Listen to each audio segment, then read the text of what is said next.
Hai semua, di video ini kita akan membahas tentang pengangguran, serta jenis-jenis dan dampaknya.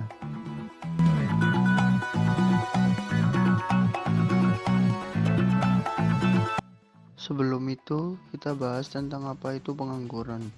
Pengangguran adalah penduduk yang tidak bekerja, tetapi sedang mencari pekerjaan, dan juga yang tergabung dalam angkatan kerja dan ingin mendapatkan pekerjaan tetapi belum bisa memperolehnya. Jenis-jenis pengangguran dibagi menjadi dua, yaitu pengangguran berdasarkan penyebab dan pengangguran berdasarkan sifat. Sekarang kita akan membahas tentang macam-macam jenis pengangguran berdasarkan sifat. Yang pertama adalah pengangguran struktural. Perkembangan ekonomi dan kebutuhan manusia biasanya diikuti oleh perubahan struktur serta cara ekonomi. Biasanya perubahan ini memerlukan keterampilan-keterampilan baru untuk menyesuaikan dengan perubahan tersebut. Pengangguran jenis ini terjadi ketika para tenaga kerja tidak dapat mengikuti keterampilan yang diminta karena adanya perubahan struktur ekonomi. Karena itu disebut dengan pengangguran struktural. Contohnya, seorang pekerja di perkebunan sawit yang menganggur karena tempatnya bekerja kini dialihfungsikan sebagai pabrik.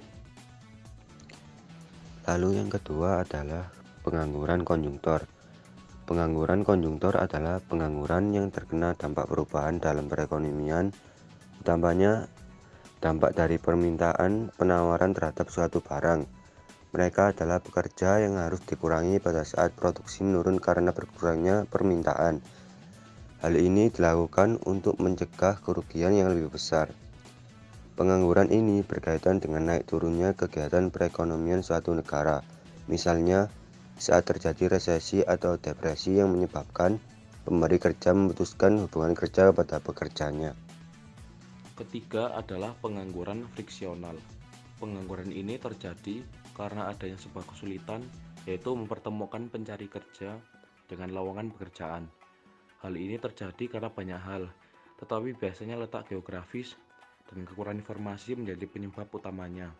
Selain itu, pencari kerja yang berhenti karena mencari kesempatan yang lebih baik juga termasuk dalam golongan ini. Contohnya adalah seorang guru honorer yang memutuskan untuk berhenti dan pindah ke lembaga pendidikan lain agar mendapatkan gaji yang lebih baik. Lalu yang keempat adalah pengangguran musiman. Pengangguran ini terjadi karena adanya perubahan musim. Misalnya petani, mereka hanya akan bekerja pada saat musim tanam dan musim panen, tapi setelah itu mereka menganggur. Inilah disebut pengangguran musiman. Yang kelima, pengangguran teknologi. Pengangguran ini terjadi karena bidang-bidang produksi yang dulunya dikerjakan dengan tenaga manusia, sekarang bisa menjadi lebih mudah jika dikerjakan dengan teknologi. Hal inilah yang membuat posisi manusia tergusur dan digantikan oleh mesin. Contohnya, seorang karyawan bagian las mobil menganggur setelah tempatnya bekerja kini menggunakan robot untuk mengelas mobilnya. Terakhir adalah pengangguran voluntari. Pengangguran ini adalah orang-orang yang menganggur dengan sukarela. Mereka sebenarnya bisa mendapatkan kerja, tetapi tidak mau atau sukarela tidak bekerja. Biasa hal ini terjadi karena orang tersebut dapat warisan atau faktor lain yang menyebabkan dia tidak perlu bekerja. Setelah pengangguran berdasarkan penyebab, kali ini kita akan membahas pengangguran berdasarkan sifat.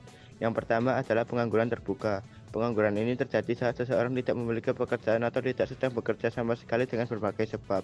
Salah satunya adalah tidak tersedianya lapangan pekerjaan. Contohnya adalah seorang sarjana pertanian yang menganggur lantaran tidak adanya lapangan pekerjaan yang sesuai. Lalu yang kedua adalah pengangguran setengah menganggur. Pengangguran ini adalah seseorang yang memiliki upah jam kerja, produktivitas, dan jenis pekerjaan yang sangat rendah. Contohnya adalah pekerja bangunan yang menganggur setelah pekerjaannya selesai sembari menunggu pekerjaan berikutnya. Yang terakhir adalah pengangguran terselubung. Pengangguran terselubung merupakan seseorang yang terpaksa bekerja di sebuah pekerjaan yang bukan bidang keahliannya karena tuntutan ekonomi. Contohnya adalah seorang sarjana hukum yang bekerja sebagai pelayan rumah makan lantaran tidak adanya pekerjaan yang sesuai dengan keahliannya. Pengangguran merupakan salah satu masalah sosial yang memiliki dampak bagi diri sendiri hingga orang lain. Dampak dari pengangguran yang pertama adalah pendapatan nasional menurun, lalu produktivitas tenaga kerja dan upah rendah, menjadi sumber utama kemiskinan hingga pemborosan sumber daya manusia.